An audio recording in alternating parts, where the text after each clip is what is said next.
بسم اللہ الرحمن الرحیم۔ السلام علیکم ورحمۃ اللہ۔ مجھے امید ہے کہ آپ سب لوگ بالکل خیریت سے ہوں گے۔ اللہ پاک آپ کو ہمیشہ ہنستا مسکراتا خوش اور آباد رکھے۔ یہ ہمارا ولاگ ہے 24 جنوری کا۔ آپ سوچ رہے ہوں گے کہ ہم پھر کہیں سے کہیں پہنچ گئے۔ آپ نے پہچان لیا ہوگا کہ اب ہم پھر اپنے گاؤں یعنی اپنے ڈیرے کی طرف جا رہے ہیں، اور اب ہم گھر کے بالکل قریب پہنچ چکے ہیں۔ ویڈیو کوالٹی کے لیے معذرت، مجھے لگتا ہے کہ کیمرہ صاف کرنا ہم بھول گئے تھے۔ بالکل یہ دیکھیے کنوں کے باغ جو ہمارے گھر کے چاروں طرف ہیں وہ آپ کو نظر آ رہے ہوں گے، اور ابھی چونکہ کنوں کے باغوں میں سے پھل توڑا جا رہا ہے تو ابھی بہت سارے آپ کو کنوں اوپر جگمگاتے ہوئے اورنج کلر کے نظر آ رہے ہوں گے۔ یہ ہمارا ڈیرہ آ گیا جناب، اور یہاں پر آج ایک کھانا ہے دوپہر کے وقت، لنچ ہے، اور یہ دیکھنے آپ کو اندازہ ہو رہا ہوگا کہ یہ کافی بڑا لنچ ہے۔ اور بس اب ہم گھر پہنچ گئے ہیں، اور اس لنچ کے لیے ہم بہت سارے انتظامات کریں گے۔ کچھ چیزیں ہم بنا کے لائے ہیں اور کچھ چیزیں ہمیں یہاں پر آ کر بنانی ہیں۔ جیسے آپ کو نظر آ رہا ہوگا کہ روٹیاں لگانے کی بھی تیاریاں ہو رہی ہیں۔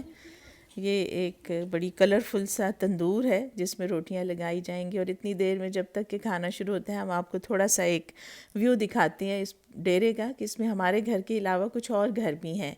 یہ آپ کو نظر آ رہا ہوگا جی، جو بھی آپ نے لیفٹ سائڈ پہ دیکھا ہے، یہاں اب یہ جگہ بالکل خالی ہے۔ یہاں پر جو رہتے تھے ہمارے رشتہ دار وہ اب یہاں سے موو کر گئے ہیں، تو یہ ان کی زمین خالی پڑی ہے۔ اور یہاں پر بھی آپ کو اور بھی لگ رہا ہوگا کہ کچھ گھر ایسے ہیں۔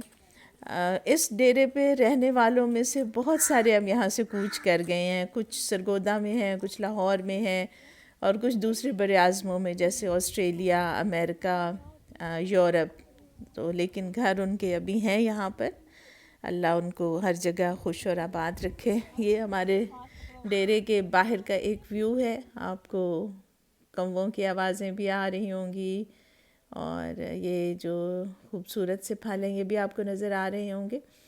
کھانے پہ کچھ بہت ایک دو ہی فیملیز بھی آئی ہوئی تھیں، باقی تو سارے مرد حضرات ہی تھے، اور ان کی فیملی کو بڑا شوق تھا کہ ہم یہ دیکھیں کہ گاؤں کی زندگی کیسی ہوتی ہے، اور یہ ان کے بچے بھی اور یہ سب وہ بڑا انجوائے کر رہے ہیں اس چھوٹی سی کچی سڑک کو جو ہمارے گھر کی طرف آتی ہے۔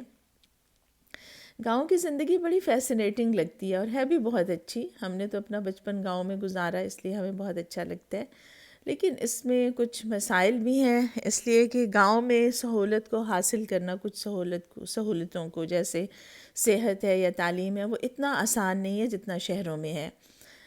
اس لیے پھر ایک ماحول وہ نہیں بن پاتا، اور اس طرح سے وہ موٹیویشن بھی نہیں ہوتی، تو اس لیے گاؤں میں تعلیم کی شرح کم ہو جاتی ہے۔ اسی طرح سے صحت کے بارے میں بھی ویسے تو ہر گاؤں میں، ہر قصبے میں اس وقت ہاسپٹل موجود ہیں، اور بہت اچھا سسٹم ہے کہ جو ہے وہ بیسک ہیلتھ یونٹ سے لے کر رورل ہیلتھ سینٹر اور تحصیل ہیڈ کوارٹر تک موجود ہیں۔ اور اب چونکہ جو نئی پالیسی بنی ہے پاکستان کے college of physician and surgeons کی، اس کے مطابق جتنے ڈاکٹرز پوسٹ گریجویشن کے لیے آتے ہیں، اگر وہ گاؤں کے دیہات کے ہسپتالوں میں کام کرتے ہیں تو ان کو اس کے لیے اضافی نمبر ملتے ہیں۔ اس وجہ سے اب یہ مسئلہ بھی نہیں ہے کہ ہاسپٹل میں ڈاکٹر نہیں ملتا، لیکن بہرحال ان ہاسپٹلس کا ایک اپنا لیول ہے، تو وہ بیسک سہولتیں تو مہیا کر سکتے ہیں، لیکن اگر صحت کے زیادہ مسائل ہوں تو اس کے لیے پھر شہروں کی طرف آنا پڑتا ہے۔ تو گاؤں کے لوگوں کو شہروں کی زندگی تھوڑی مشکل لگتی ہے، اکثر وہاں پر گھر بھی نہیں ہوتے رہنے کے لیے، اور کافی اس طرح کے مسائل ہوتے ہیں۔ تو اس وجہ سے یہ جو چیزیں ہیں یہ گاؤں کی زندگی کی مشکلات ہیں، ورنہ تو یہاں سب کچھ ہے۔ گرمیوں کے لیے ایئر کنڈیشننگ بھی ہے۔ ہمارے گاؤں میں بھی اب جیسے گیس آ گئی ہے، اب جو ہمارے گھر تک ابھی پہنچنے میں اس کو میرا خیال ہے کہ کچھ تھوڑا سا اور وقت لگے گا۔ ٹیلی فون بھی ہیں، اب تو موبائلز ہیں، ہر جگہ پہ آلموسٹ نیٹ ورک ہے، تو وہ اتنا بڑا ایشو نہیں ہے۔ لیکن یہ دو بڑی چیزیں جو ہیں، صحت اور تعلیم، اس کے لیے گاؤں کے لوگوں کو شہر کے لوگوں کی نسبت زیادہ تردد کرنا پڑتا ہے اور زیادہ مشکل کا سامنا کرنا پڑتا ہے۔ اور پاکستان کی تو ابھی بہت بڑی آبادی جو ہے وہ گاؤں اور دیہات میں ہے، اور اپنا اپنا کنٹریبیوشن بھی وہ کر رہے ہیں۔ امید ہے کہ وقت کے ساتھ ان چیزوں کا بھی کوئی نہ کوئی حل تلاش کر لیا جائے گا۔ یہ دیکھیے سرسوں کے پھول کتنے خوبصورت لگ رہے ہیں۔ اورنج کا اور پیلے رنگ کا کمبینیشن، اس کے ساتھ ہرا رنگ یعنی سبز رنگ، یہ سب مل کے ایک بہت خوبصورت سا نظارہ لگ رہا ہے اور بڑا مزہ آ رہا ہے۔ موسم بھی بڑا اچھا ہے، دھوپ نکلی ہوئی ہے خوب، اور دھوپ کی وجہ سے سردی بھی محسوس نہیں ہو رہی ہے۔ دیکھیے یہ پودا کس قدر کنو ہے، اس کے اوپر پتوں سے زیادہ لگتا ہے کنو ہے اس کے اوپر۔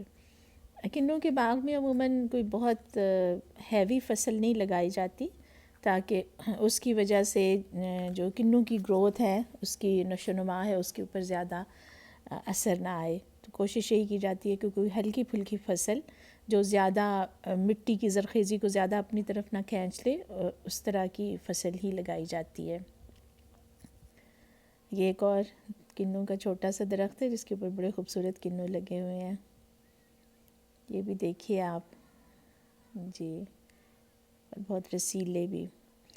یہ ہمارے ڈیرے کی دوسری طرف کا حصہ ہے، یہاں سے ایک نہر گزر رہی ہے ہمارے گھر کے بالکل پاس سے۔ اور اب آ گئی جناب کھانے کی باری۔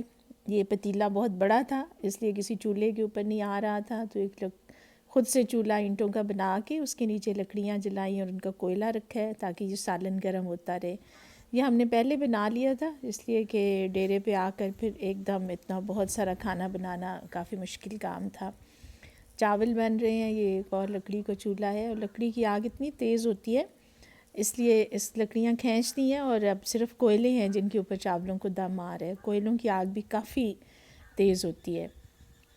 یہ ہمارا سکشین کا درخت ہے جس کے ساتھ ہماری بڑی دوستی ہے۔ یہ سدا بہار درخت ہے، اس کے پتے کبھی بھی نہیں جھڑتے۔ گرمیوں میں جب ہم کھانا بناتے ہیں یہاں بیٹھ کے، اس وقت یہ اس کا سایہ جو ہے وہ کافی گھنا ہوتا ہے، اور اسی طرح جب ملازم آتے ہیں کوئی چیز لینے، گیٹ سے اندر داخل ہوتے ہیں تو اس کا تنا ذرا چوڑا ہے تو وہ ہمیں اوٹ میں لے لیتا ہے، اس لیے پردہ بھی ہو جاتا ہے اور اندر جانے کی ضرورت نہیں پڑتی۔ کافی پرانا درخت ہے یہ، اب مجھے اندازہ نہیں ہے کہ یہ کتنا پرانا ہے، لیکن کم از کم 30 سال سے تو کہیں زیادہ اس کی عمر ہوگی اس درخت کی، اور ابھی تک یہ ماشاءاللہ بالکل ٹھیک ہے۔ اب ہم بس کھانا دینے کی تیاری کریں گے۔ یہ دیکھیے یہ مٹن قورمہ تیار ہو گیا بالکل، اور اس میں سے بھاپ نکل رہی ہے۔ یہ مرچیں ہیں جو اس میں ڈالنے کے لیے کاٹی ہیں۔ یہ ایک اور سالن ہے، یہ بھی بالکل تیار ہے، اس میں مٹر ہیں اور مٹن ہے، اور کھانا تو ہو گیا سرو۔ ساتھ ساتھ ہم روٹیاں بنا رہے ہیں، اور تازہ روٹیاں تاکہ ملے، تندور کی روٹیاں۔ یہ جو چھوٹا تندور اس طرح کا ہوتا ہے اس کو تندوری کہتے ہیں۔